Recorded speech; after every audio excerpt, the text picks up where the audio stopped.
अस्सलाम वालेकुम व्यूवर्स, कैसे हैं आप सब। Welcome to my channel. आज मैं इटालियन डो का बैच बना रही थी अपने लिए, सो मैंने उसको रिकॉर्ड कर लिया। हमारे पास जो इटालियन डो है इसके बहुत ज़्यादा पर्पसेस होते हैं। आप इसको होम डेकोर के बहुत ज़्यादा वैरायटी में यूज़ कर सकते हैं, अपने वाजेस में, पेंटिंग्स में। आप लोग इसे चाहें तो डेकोरेशंस बना सकते हैं। तो मेन इंग्रेडिएंट इसके होते हैं कलफ और ग्लू, वाइट ग्लू। और रेशो इसका 1:1 रखना होता है। जैसे मैंने 2 कप जो है वो कलफ पैन में डाली है और अब मैं 2 कप ही जो हैं वो एग्जैक्टली मेजर करके वाइट ग्लू के डाल रही हूँ। यहाँ इम्पॉर्टेंट बात ये है कि जिस कप से आपने मेजर की है अपनी कलफ, वही कप आप यूज़ करेंगे again for the measurement of the glue. आपने डिफरेंट कप से नहीं करना, इस तरह से मेजरमेंट डिफरेंट हो जाएगी, 1:1 नहीं रहेगी। 1:1 का मतलब है कि अगर आपने 1 कप लिया है कलफ का तो आप 1 कप ही लेंगे ग्लू का। तो इसको हम 1:1 कहते हैं। मुझे आज चूँकि ज़रा ज़्यादा बैच में डो चाहिए थी तो मैंने ज़्यादा क्वांटिटी में बनाई है। मतलब मैंने 2 कप जो है वो कलफ के डाले और 2 कप अब मैं मेजर करके जो है वो ग्लू के डालूँगी। ये फेविकोल के नेम से भी आती है या वाइट जर्मन ग्लू कह के भी आप इसे बाय कर सकते हैं। हार्डवेयर वाली शॉप से मिलेगी आपको। अब हमने इसके अंदर ग्लिसरीन डालनी है। ग्लिसरीन का बेसिकली पर्पस होता है डो को सॉफ्ट बनाना। अगर आप ग्लिसरीन को स्किप करते हैं तो फिर डो जो है वो प्रॉपर एक जो स्मूथ टेक्सचर्ड होती है वो नहीं बनेगी। तो 2 चम्मच आपने भर के ग्लिसरीन डालने हैं। सिरका डालेंगे हम, जो आम वाइट विनेगर हम घरों में यूज़ करते हैं वो भी आप 1 से 2 चम्मच डाल सकते हैं। वो एज अ प्रिजर्वेटिव यूज़ होगा जो कि 3 से 4 महीने तक हमारी डो को ख़राब नहीं होने देगा। एंड लास्ट इंग्रेडिएंट इज़ कि आपने कोई सी भी कोल्ड क्रीम को डाल देना है। वैसलीन का भी इस्तेमाल यहाँ पे किया जा सकता है, 1 चम्मच भर के। अब आपने अपने पैन में ही इन सारी चीज़ों को मिक्स कर देना है। ये इससे बहुत ज़्यादा इम्पॉर्टेंट है मिक्सिंग का।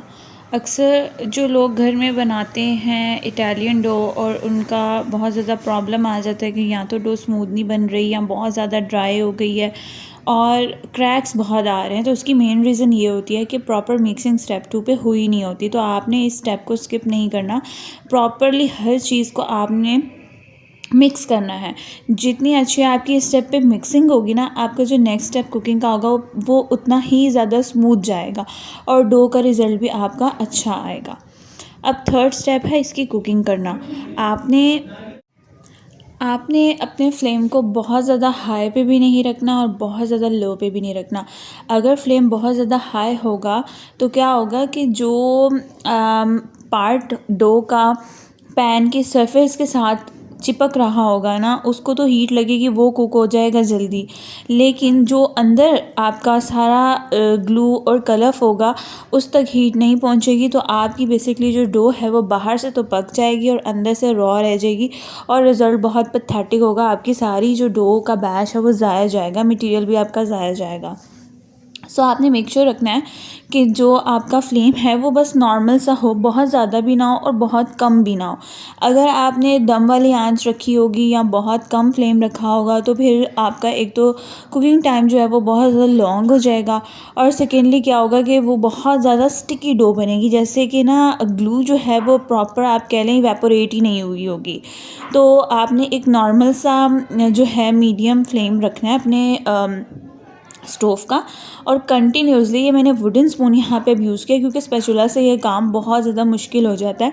तो यहाँ पे आई वुड रिकमेंड कि आप वुडन स्पून का ही इस्तेमाल करें। लेकिन अगर आप स्पैचुला जो सिलिकॉन का स्पैचुला है अगर उसके साथ आप कंफर्टेबल हैं तो आप उसे भी यूज़ कर सकते हैं। लेकिन आपने मुसलसल जैसे ही आपने हीट पे अपने पैन को रखना है, आपने इसको मुसलसल हिलाते जाना है, आपने बिल्कुल भी स्टॉप नहीं होना। और ये बहुत ज़्यादा ना हार्ड टाइप सा एक मटेरियल हो जाएगा, आपको शायद नज़र आ भी रहा हो वीडियो में। और ये आपके अच्छे खासे मसल्स जो हैं इधर यूज़ होंगे, लेकिन आपने रुकना नहीं है। जैसे ही आपको लगे कि ये आपका पैन छोड़ रही है, डो आपका पैन छोड़ेगी जैसे ही, तो आपने उसको स्टोव से निकाल लेना है। अब आपने मज़ीद उसको ओवर कुक नहीं करना, वरना वो बिल्कुल हार्ड पत्थर की तरह हो जाएगी और वो भी ज़ाया ही जाएगी। आपने ऑलरेडी अपने काउंटर के ऊपर कलफ या कॉर्नफ्लोर दोनों में से कोई भी चीज़ उसको स्प्रिंकल करके रखना है, और जैसे ही आपका जो डो है वो पैन छोड़े आपने उसको काउंटर टॉप के ऊपर शिफ्ट कर लेना है। अब इस गरम गरम को ही आपने गूंदना है। अब आपने इसके ठंडे होने का हरगिज़ वेट नहीं करना, वरना डो जो है वो बिल्कुल भी शेप होल्ड करेगा ही नहीं। आपने इसे कलफ लगा के जो है अच्छे से गूंद लेना है। जब ये स्टेबल हो जाए, लाइक अपनी शेप थोड़ी होल्ड कर ले जैसे कि आटे की होती है, तो अब आप क्या करेंगे, एक ज़िप लॉक बैग लें और उस ज़िप लॉक बैग के अंदर अपने डो के बैच को डालें और देखिए इस तरह से प्रॉपर नीडिंग अब आपने करनी है। ज़िप लॉक बैग या शॉपर दोनों में से कुछ भी इस्तेमाल किया जा सकता है, लेकिन दोनों के अंदर आपने पहले कोल्ड क्रीम को अच्छे से लगा लेना, सो दैट कि जो हमने डो बनाया है वो शॉपर या ज़िप लॉक के साथ जो है वो बिल्कुल भी स्टिक ना करे। अब आप इसकी जो नीडिंग है वो बहुत प्रॉपर करेंगे और इतना आपने इसे गूंदना है कि जो हीट है ना वो कम्प्लीटली चली जाए, यानी जितनी भी स्टीम जितनी भी हीट है वो ख़त्म हो जाए और आपका डो एक नॉर्मल रूम टेम्परेचर पे आ जाए। आपने इसको इतना गूंदना है, ऑलमोस्ट ये 7 से 10 मिनट लग जाते हैं। अब ये देखिए मैंने अपनी फिंगर अंदर डाली है तो डो ने प्रॉपर अपनी शेप को होल्ड किया और ये बिल्कुल भी बैक नहीं हो रहा। दैट्स मीन के हमारा डो ऑलमोस्ट रेडी है।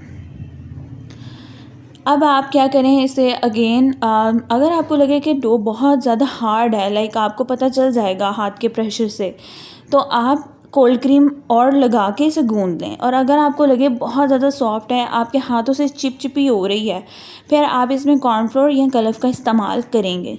ये दोनों चीज़ें आपने अपने इन्वायरमेंट और अपनी रिक्वायरमेंट के अकॉर्डिंग एडजस्ट कर लेनी है। बस आपको एक फ़ाइनल रिज़ल्ट में स्मूथ डो चाहिए होगा। प्रॉपर नीडिंग करें। अब आप इसके छोटे छोटे बॉल्स भी बना के डिफरेंट आपने जिन जिन कलर्स में इसको करना है, आप कोई भी किस्म के इसमें कलर यूज़ कर सकते हैं। ऑयल कलर यूज़ कर सकते हैं, इसमें आप पोस्टर पेंट्स यूज़ करते हैं, पाउडर कलर यूज़ कर सकते हैं, एनी काइंड ऑफ कलर जो भी आपको बनाना है। ये देखिए मैंने फ़ाइनल फिर चेक किया है इसको। फिंगर आप डालें और अगर वो बैक नहीं हो रही दैट मीन कि आपकी डो रेडी है। अब आप इसको किसी भी ज़िप लॉक बैग या शॉपर में डालें। ज़िप लॉक बैग ज़्यादा अच्छा रहता है और ये आपकी डो फाइनल।